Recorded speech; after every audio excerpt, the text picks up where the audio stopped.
Pessoal, olá, de volta aqui para a nossa segunda parte da nossa revisão de redes de computadores 2. Sou o professor Edjânio. Nós veremos agora protocolos da camada de aplicação, especificamente HTTP, DNS e DHCP. Tá? Existem outros protocolos, mas eles serão vistos aí no nosso segundo bimestre. Vamos lá. Tá?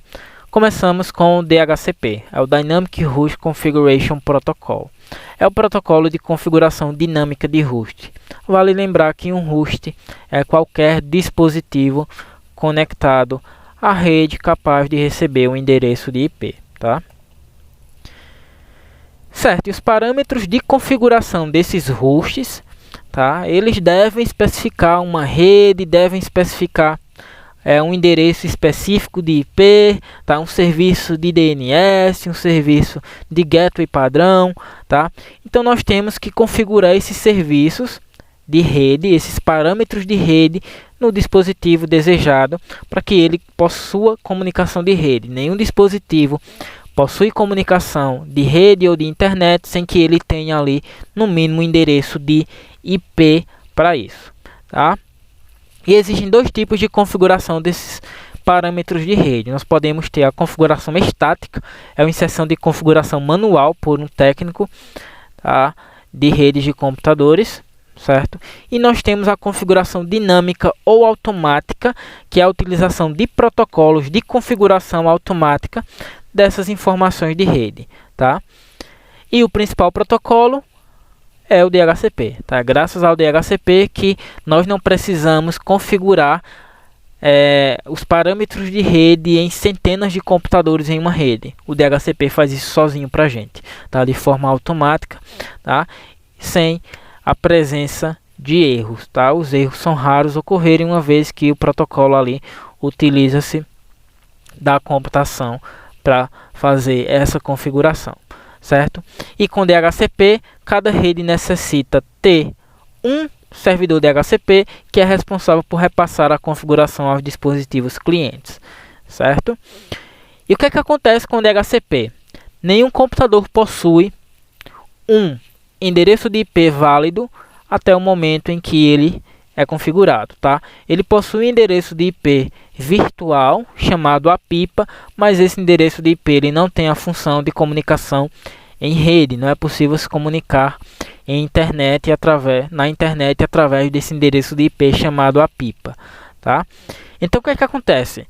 Quando o computador não tem um endereço de IP ou tem um endereço de IP APIPA, ele envia uma mensagem broadcast.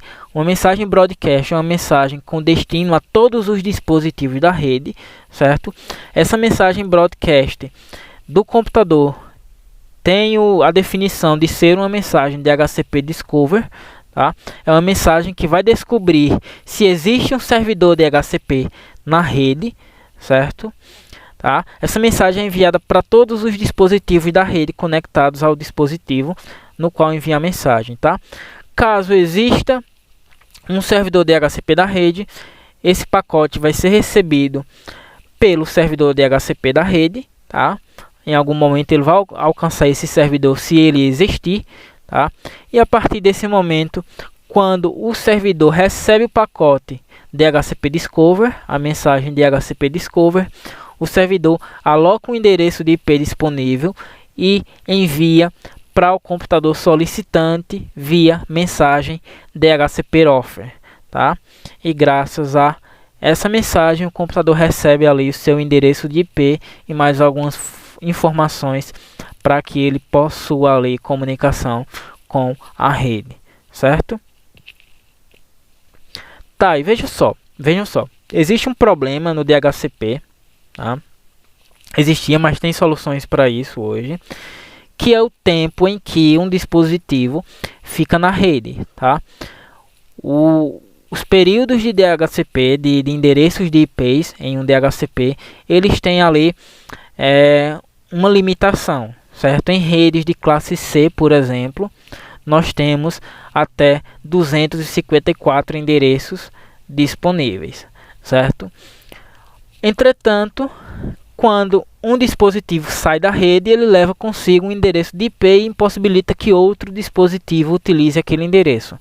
Então, para resolver esse problema, tá, é utilizado hoje uma técnica chamada leasing, que define o tempo em que um determinado dispositivo pode utilizar um endereço de IP. Esgotando-se esse tempo, tá, o dispositivo libera aquele endereço de IP para que outro dispositivo utilize e solicita outro endereço ao servidor DHCP da rede. Tá? Um exemplo, imagine um restaurante. Tá? Um restaurante entram centenas de pessoas por noite. Né? Ali tem uma rede pública para os clientes utilizarem. Certo? Quando os clientes vão se conectando, tá? Eles se conectam, terminam uma janta, um almoço e simplesmente saem do restaurante, tá? Se não existisse um lease, um tempo máximo de utilização ali de 30 minutos, uma hora e meia, 2, tá? O cliente levaria o endereço de IP e o servidor não conseguiria mais usar aquele endereço, certo? Então a técnica de leasing permite definir o tempo de utilização de cada endereço de IP através do servidor DHCP, tá? E quais são as configurações enviadas via DHCP, certo? Primeiro e mais importante é o endereço de IP, é um número de 32 bits, tá? Ou 4 bytes que identifica a rede e o dispositivo na qual ele pertence, certo? A máscara de rede ou subrede identifica qual é a parte do endereço de IP que é rede, qual é a parte que pertence ao dispositivo. O gateway padrão é o endereço do dispositivo responsável por encaminhar os dados dos computadores para a internet. Geralmente é um roteador, tá? Servidor DNS é o Domain Name System, que é um serviço ali, um protocolo que permite que endereços de IP sejam representados por links. Tá? Por exemplo, o endereço de IP da Americanas não é acessado através do seu próprio endereço, mas através de www.americanas.com, por exemplo. Tá? Ainda tem um servidor DNS alternativo, caso o primeiro apresente alguma falha, e um servidor de hora para atualizar a hora do dispositivo automaticamente. Certo? O DHCP é descrito em duas RFCs, a 2131 e a 2132. Certo? E chegamos ao HTTP, Hypertext Transfer Protocol.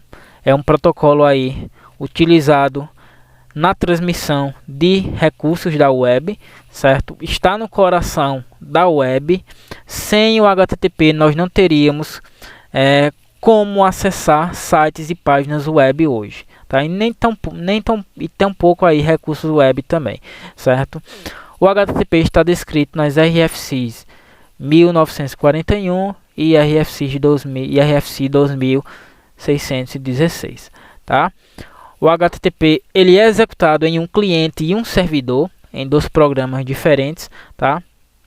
Onde os hospedeiros dos clientes conversam com os servidores através do HTTP. É por essa razão que sempre ao acessarmos um site, tá? Na barra de site nós enxergamos lá http ou https . Significa que nós estamos usando o protocolo HTTP para acessar recursos na web, certo? E o HTTP ele define como os clientes requisitam páginas aos servidores e como elas são transferidas aos clientes, tá? Quando o usuário clica, por exemplo, em um hiperlink, certo? americanas.com.br, ou digita esse link no navegador web, mensagens de requisição HTTP são enviadas ao servidor, certo? De armazenamento daquela página, e o servidor responde aquelas requisições com mensagens de resposta HTTP, devolvendo recursos daquela página, as imagens, os vídeos, tá? Texto, animação e etc. Um exemplo aqui, tá? Computadores clientes ou dispositivos clientes fazem requisição HTTP, enquanto o servidor HTTP devolvem essa requisição, tá, aos clientes. O HTTP ele usa um serviço de confirmação de entrega de mensagens ou de mensagem confiável, entrega confiável de mensagem através do protocolo da camada de transporte TCP. É o Transfer Control Protocol. É um protocolo orientado à conexão que permite devolver uma resposta de confirmação de entrega daquela mensagem, tá? Ou daquele recurso enviado via rede, certo? Por exemplo, ao enviar uma mensagem para um determinado site web, eu recebo uma confirmação de entrega daquela mensagem através da devolução dos recursos daquele site web, tá? Caso contrário, caso a mensagem não fosse enviada, eu receberia, tá, um erro, certo, referente ao não envio daquela mensagem ou ao não alcance do servidor correto naquela mensagem. Seria erro 404 nesse caso, tá? E vamos lá. No lado cliente, a interface socket, tá, que foi explicada na revisão passada, é a porta entre o processo cliente e a conexão TCP. Já no lado servidor, a interface socket é a porta entre o processo servidor e a conexão TCP, certo? E é importante notar que o servidor que envia ao cliente os arquivos solicitados sem armazenar qualquer informação sobre o cliente, tá, ele não é considerado aí um protocolo com estado. Ele é considerado um protocolo sem estado porque ele não armazena informações do cliente, certo? Existem dois tipos de conexão em uma comunicação HTTP. As conexões elas podem ser permanentes e não permanentes. Em uma conexão do tipo permanente, a conexão ela vai se estabelecer entre o cliente e o servidor, e enquanto tiverem dados a serem trocados, aquela conexão ela vai permanecer intacta, e ela vai se desfazer quando a troca de arquivos e recursos não forem mais necessários. Já em uma conexão não persistente, tá, essa conexão ela vai ser realizada sempre que algum arquivo ou recurso for trocado. Por exemplo, o acesso a um site web, ele vai ter ali diversos recursos, tá? O servidor vai enviar texto, imagem, vídeo, tá? Áudios e etc. Cada recurso desse em uma conexão não persistente seria feito através de uma conexão única. Faria uma conexão, enviaria um recurso, fechava a conexão. Faria outra conexão, enviaria outro recurso, fechava a conexão. E seriam milhares de conexões até você ter ali uma página web completa, certo?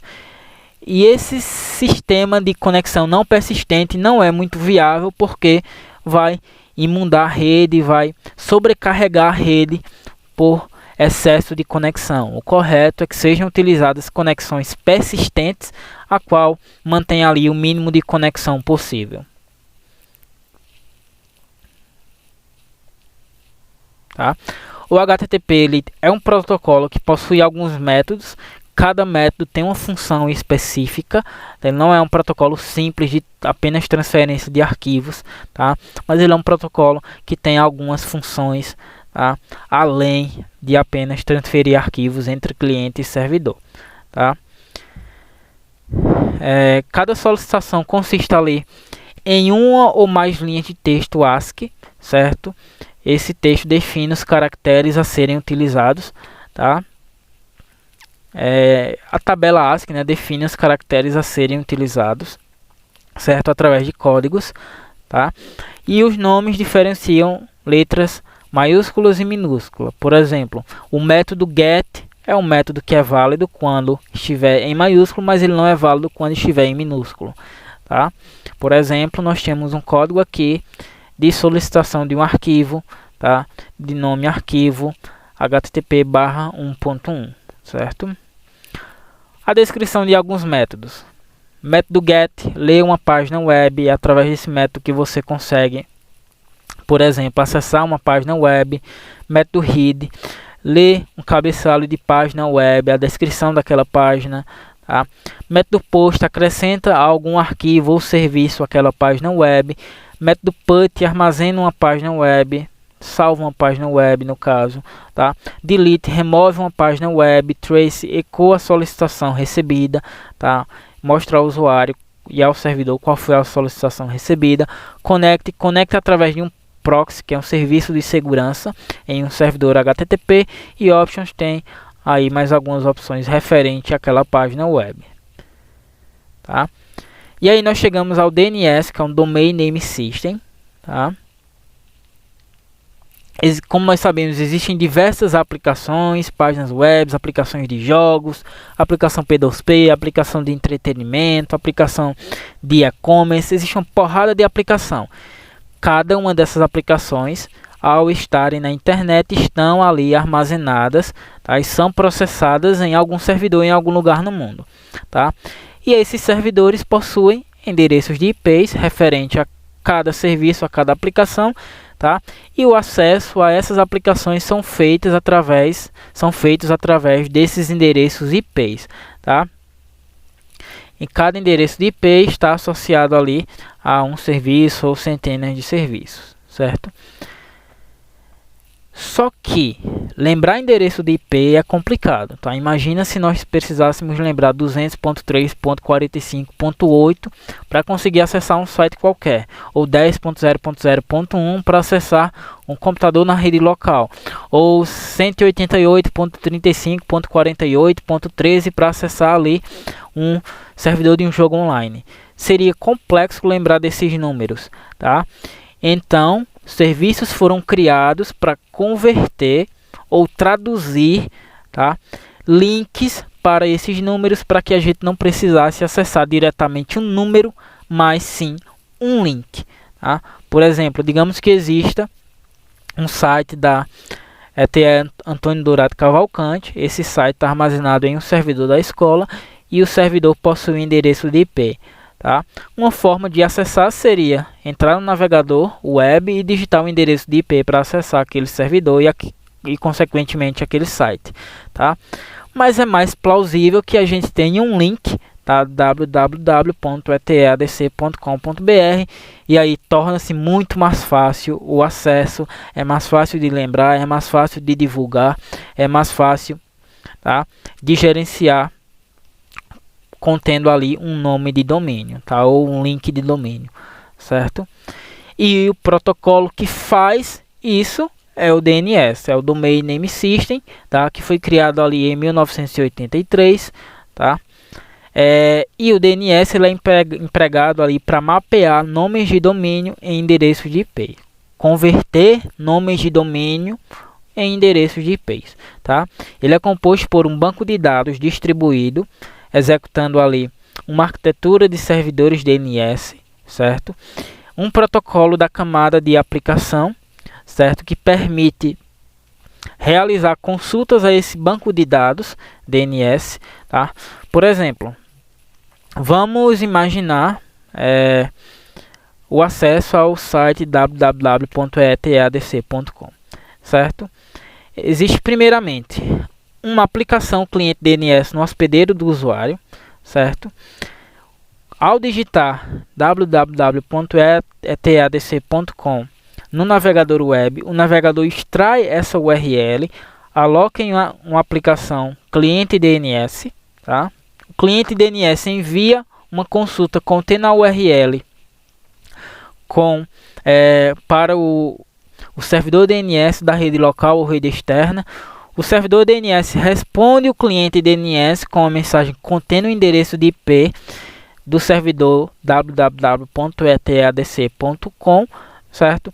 E o cliente DNS agora encaminha o endereço de IP para o navegador, o qual poderá então iniciar uma conexão TCP e acessar aquele servidor via HTTP. Tá? Então, antes que a mensagem ocorra, é enviada uma mensagem ao DNS para que o DNS traduza o link para endereço de IP. Tá? Certo? É complicado termos um servidor DNS para todos os links e serviços disponíveis. Tá? Então, dessa maneira, existe uma hierarquia de servidores DNS espalhada aí pelo mundo. Certo? Nenhum DNS está isolado, certo? A não ser que seja um DNS de rede local para uma intranet, uma rede privada ali de alguma empresa, mas os servidores eles têm comunicação entre si e eles montam em hierarquia, tá? E nós temos aí 4 tipos de servidores de DNS: DNS raiz, DNS de domínio de alto nível, DNS autoritativos e DNS local, certo? DNS raiz são os DNS de grande porte, tá? Existem 13 no mundo inteiro, tá? Eles são nomeados de 1 a M, certo? E a maior parte deles está localizado na América do Norte, certo? Além de terem 13 DNS raízes, existem ali os DNS redundantes, que são DNS secundários desses DNS raízes. Caso algum DNS apresente falha, o DNS redundante vai substituir aquele DNS, tá? Aquele servidor DNS, certo? Já os servidores DNS de domínio de alto nível são os servidores DNS que trazem ali alguns domínios específicos, como domínio.com, domínio.org, domínio.net, .edu, .gov, certo? E alguns domínios ali referentes aos países, como, por exemplo, UK, FR, CAP, JP, certo? .br, tá? São alguns exemplos. Já os servidores DNS autoritativos são servidores ali que são implementados em organizações, em empresas, certo? E esses servidores DNS são conectados à internet e são acessados publicamente através da internet, certo? E através desse acesso de servidores raízes da internet, tá? É possível que um computador cliente localizado em outro lado do mundo acesse um site aí referente a alguma empresa no Brasil, certo? Tá? E o DNS local, servidor DNS local, né, é o servidor ali que funciona em uma rede local, como por exemplo um laboratório, tá? Uma rede que engloba um prédio, que engloba um campo de uma universidade, ou é um servidor que está armazenado ali no ISP da rede. O ISP da rede é o provedor de serviço de internet daquela rede, tá?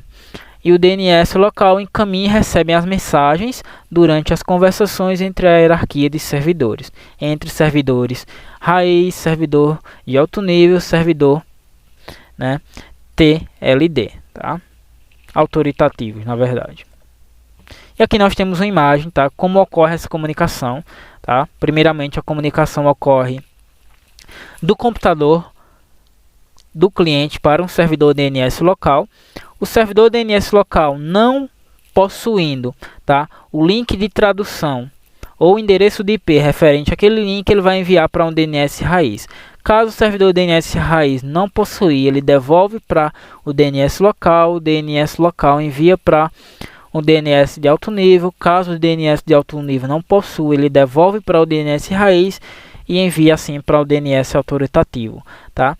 O DNS autoritativo possuindo o IP referente ao link, ele devolve, tá, para o dispositivo solicitante, certo? E é isso, tá? Terminamos nossa revisão teórica. Espero que tenham compreendido. Bons estudos, até mais.